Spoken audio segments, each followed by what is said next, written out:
कि लालू बोलते हैं कि मेरे बेटे को बना दो, फिर उसके बाद उसके बेटे के बेटे को बना दो, फिर उसके बाद उसके बेटे के बेटे को बना दो, फिर उसके बाद उसकी नस्लों को बना दो। अरे क्या हम पैदा इसलिए हुए कि हम अपने कंधों पर बिठाकर अपनी लाशों पर इनके इख्तिदार के महल तामीर करते जाएं? और बोलते मंजलिस के 7 एमएलए जीतते तेलंगाना में, जीतते हैं। बीआरएस पार्टी हट गई, मंजलिस के साथ है। उससे पहले कांग्रेस थी, मंजलिस की ताकत बरकरार रही। ये लीडरशिप पैदा करना है। सरकारें आएंगी जाएंगी, मगर तुम्हारा नेता जब जीतेगा तो तुम्हारी आवाज, तुम्हारी ताकत तुम्हारे लिए लड़ेगा। पूरा मकसद ये है कि ये जो खेल आपसे किया जा रहा है, इनका गेम खत्म करना है, इनके जुल्म का गेम खत्म करना है। उसी पार्टी ने मौलाना असराउल साहब से कहा कि आप इस कानून पर नहीं बात कर सकते। ये मैं नहीं कह रहा हूं, मौलाना मरहूम का वीडियो है। उस वक्त बोलने नहीं दिया, आपको बोलने देंगे? गठबंधन का नाम लेते हैं, लालू बोलता है MY मुस्लिम यादव। लालू और उनकी पत्नी को 15 साल मुख्यमंत्री बना दिया, सीमांचल का कुछ हुआ।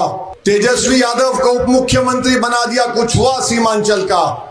आखिर क्या बात है कि लालू बोलते हैं कि मेरे बेटे को बना दो, फिर उसके बाद उसके बेटे के बेटे को बना दो, फिर उसके बाद उसके बेटे के बेटे को बना दो, फिर उसके बाद उसकी नस्लों को बना दो।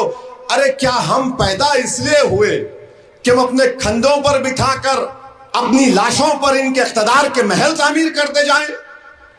कब खत्म होगा ये नाइंसाफी? अब वोट लेने वाला आपको बनना पड़ेगा। तो कोई बोलेगा कि प्रोफेसर साहब हैं। अरे प्रोफेसर साहब आवाज नहीं खोल सकती अपनी पार्टी में।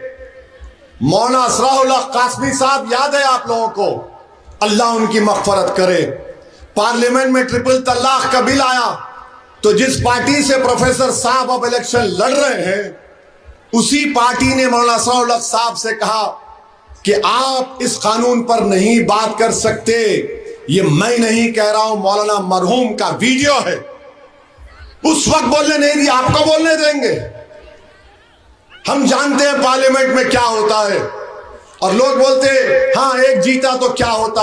अरे बाबू 540 की लोकसभा में एक असदुद्दीन ओवैसी तुम्हारा भाई और बेटा है, और एक असदुद्दीन ओवैसी अल्लाह के करम से 540 के ऐवान के दरो दीवार को सच्चाई और दलील देकर हिला के रख देता, उनको आईना दिखा देता। तो इसकी जरूरत है आपको। और बोलते मंजलिस के 7 एमएलए जीतते तेलंगाना में, जीतते हैं। बीआरएस पार्टी हट गई, मंजलिस के साथ है। उससे पहले कांग्रेस थी, मंजलिस की ताकत बरकरार रही। ये लीडरशिप पैदा करना है। सरकारें आएंगी जाएंगी, मगर तुम्हारा नेता जब जीतेगा तो तुम्हारी आवाज, तुम्हारी ताकत तुम्हारे लिए लड़ेगा। सरकार बनाना है, सरकार बनती नहीं है। 2004 से सरकार नहीं बन रही है। एक बार बोले 2015 में लालू नीतीश आ गए, फिर बाद में बोले चाचा भतीजा आ गया बीच में, वो खत्म हो गया। हर रोज हर चुनाव के दिन एक नया ड्रामा करते हैं। और याद रखिए, इन लोगों का साथ मत दीजिए, ये डूबने वाले हैं, ये आपको भी लेके डूबना चाहते हैं। मजलिस का साथ दीजिए, पतंग छाप पर बटन दबाइए, अपनी पार्टी को कामयाब करिए। और हम आपको ये यकीन दिला रहे हैं कि अल्लाह जब तक जिंदा रखेगा हम सीमांचल की लड़ाई लड़ते रहेंगे। मेरा बाजू भी कट जाए तो मैं सीमांचल की लड़ाई लड़ूंगा। अगर मेरे मुकद्दर में लिखा है कि मेरी गर्दन कट जाएगी, तब भी मैं सीमांचल की जनता को झुकने नहीं दूंगा। मैं अपने आप को गिराने तैयार हूं। एक चाहिए आपको सीमांचल में जो लड़ता रहे आपके लिए, तभी तो सीमांचल से इंसाफ होगा। वरना अगर सिर्फ विधायक को जिताना, तौसीफ आलम को, अख्तरुल ईमान को, सरवर आलम को, गुलाम सरवर को, आगाज अंदाज को, या फिर आदल हसन को, या फिर मंजूर आलम को सिर्फ विधायक बनाना नहीं है। पूरा मकसद ये है कि ये जो खेल आपसे किया जा रहा है, इनका गेम खत्म करना है, इनके जुल्म का गेम खत्म करना है। वो गेम जब खत्म होगा तभी तो इंसाफ होगा।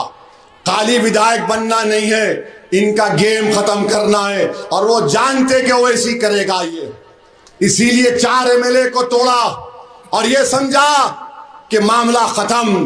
अरे जालिमों, जिंदगी की आखिरी सांस तक सीमांचल जिंदाबाद का नारा लगाने वाले का नाम असदुद्दीन ओवैसी रहेगा।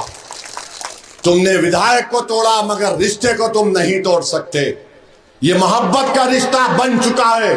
हम गांव में जानते जाते हैं, गाड़ी में 8 साल का बच्चा है, देखकर बोलता पतंग छाप है ये, पतंग छाप है ये। इस मोहब्बत का क्या करूं मैं? कभी कभी डर भी होता है कि अल्लाह जो ये मोहब्बत तूने अता की, मैं कैसे इसको हक अदा करूंगा, मगर कोशिश करना मेरे हाथ में है। हम कोशिश करेंगे।